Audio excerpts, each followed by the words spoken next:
that science is what's really going to bring us into the next century, since we know now that us and apes and that we share the same DNA, approximately 99.8% of it, which I was reading in a magazine the other day.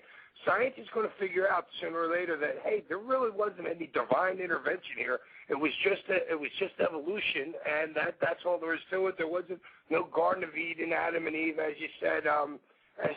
That there was a man that was born to a virgin and stuff like that. I mean, you know my thoughts about the God issue. I've never really liked the God issue. I've never really believed in God. I've always believed in evolution.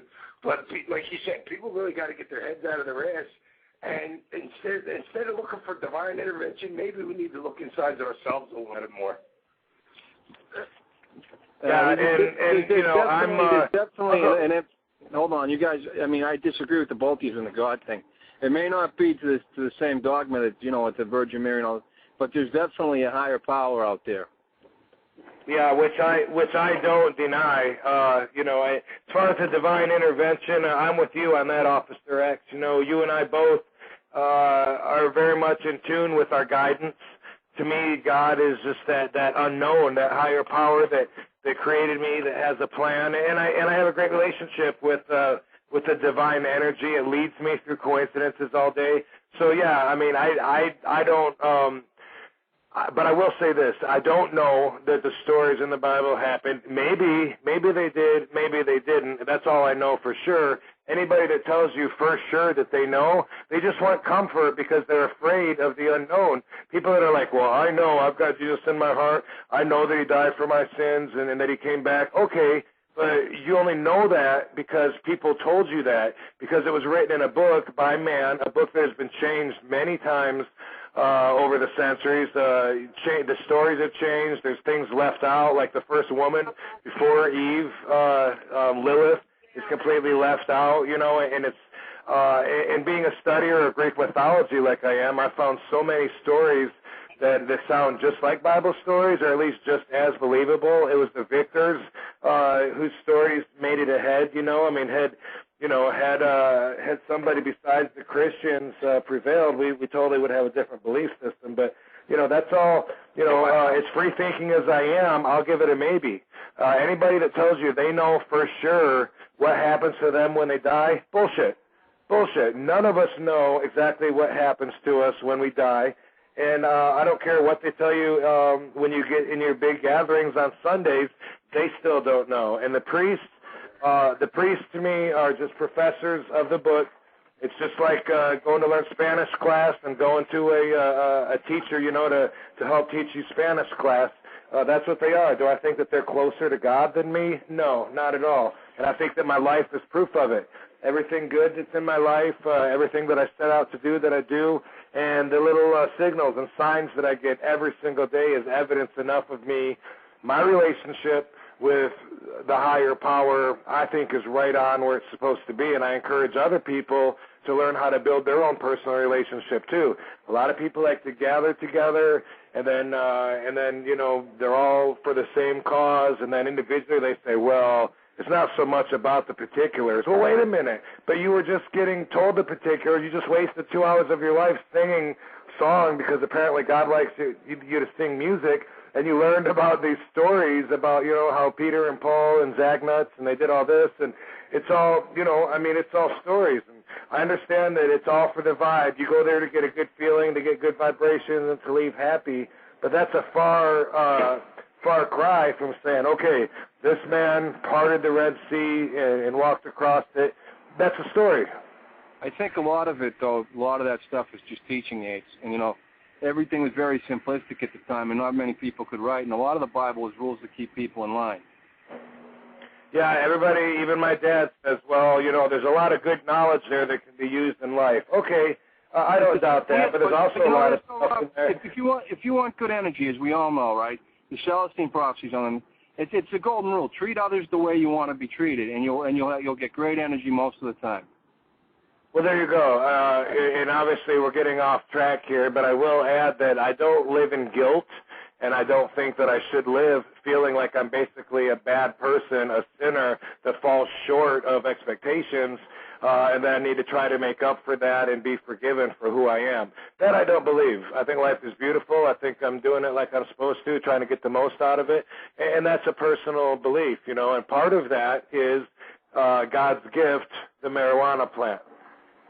Hey, I got to go, fellas. I got to go take care of a drunk situation here. I got to go too, Sandman. Thanks for having me on your show, but I got to go run somewhere before traffic gets bad. Hey, Sandman. Thank you so much, Rob. Yes. Hey, before I go, anyone in the New Jersey area, Saturday, Legends of the Ring, www.legendsofthering.com. Come see Lita and Officer X. Thank you. Oh, that's right. You're getting your plug in for this weekend. Good job.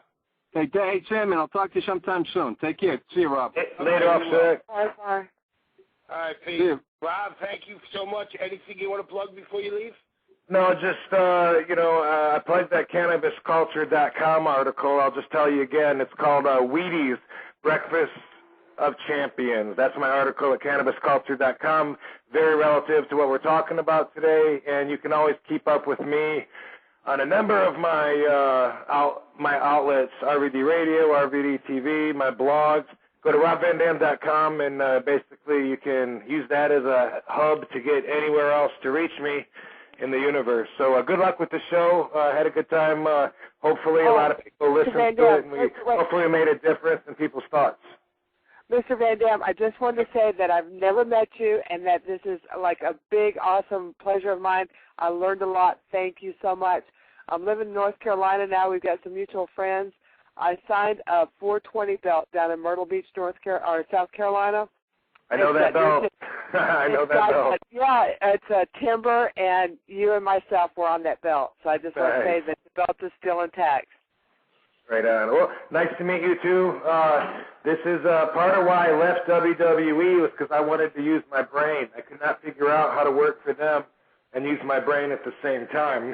And so I'm enjoying thinking. I'm enjoying sharing inspiration in such a direct way that I have control of, like this. Again, kids, I'm not for kids smoking pot. I think, kids' brains are like wet cement. You don't want to play with that shit, There's certain rights that come with being an adult.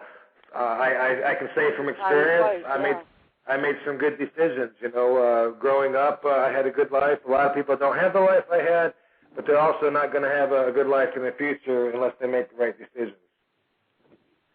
All right, so everybody, MPP, that's something to look up too. If you want further information on the truth about marijuana, go to MPP.org. That stands for Marijuana Policy Project. That is a group that's doing a great thing. I belong to them and have for years. I'm on their VIP advisory board. They have tons of videos and information, state by state, city by city, county by county.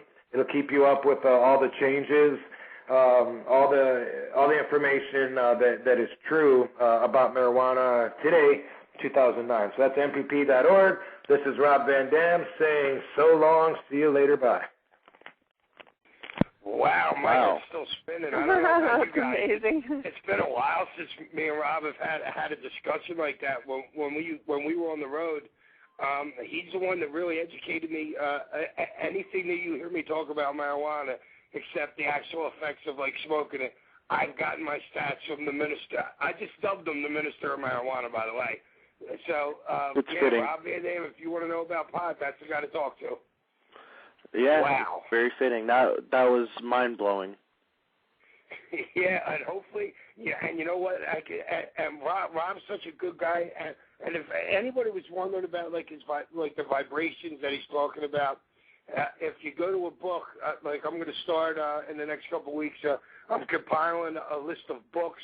When I get back home, I'm going to go into my library, and I'm going to get it like a read of the week, maybe. I don't know exactly what we're going to call it yet, but it's going to be it's kind of like a Siskel and Ebert thing. Like maybe I'll talk about a book that I read, how it's impacted my life, because most of the time I don't read books that are just like, I won't read like a mystery book or something like that. I'm going to read a book that I want to learn something from that's practical application for myself. So you guys can look for that soon. That we'll have a read of the week. And maybe it'll be a book of the month club, something like that. But the first one's going to be The Secret. And I don't know if a lot of people know about it, but that's what Rob's talking about when he's talking about vibrations, when he's talking about energies. He's talking about the secret. He's talking about angels and demons. He's talking about mutant mutations.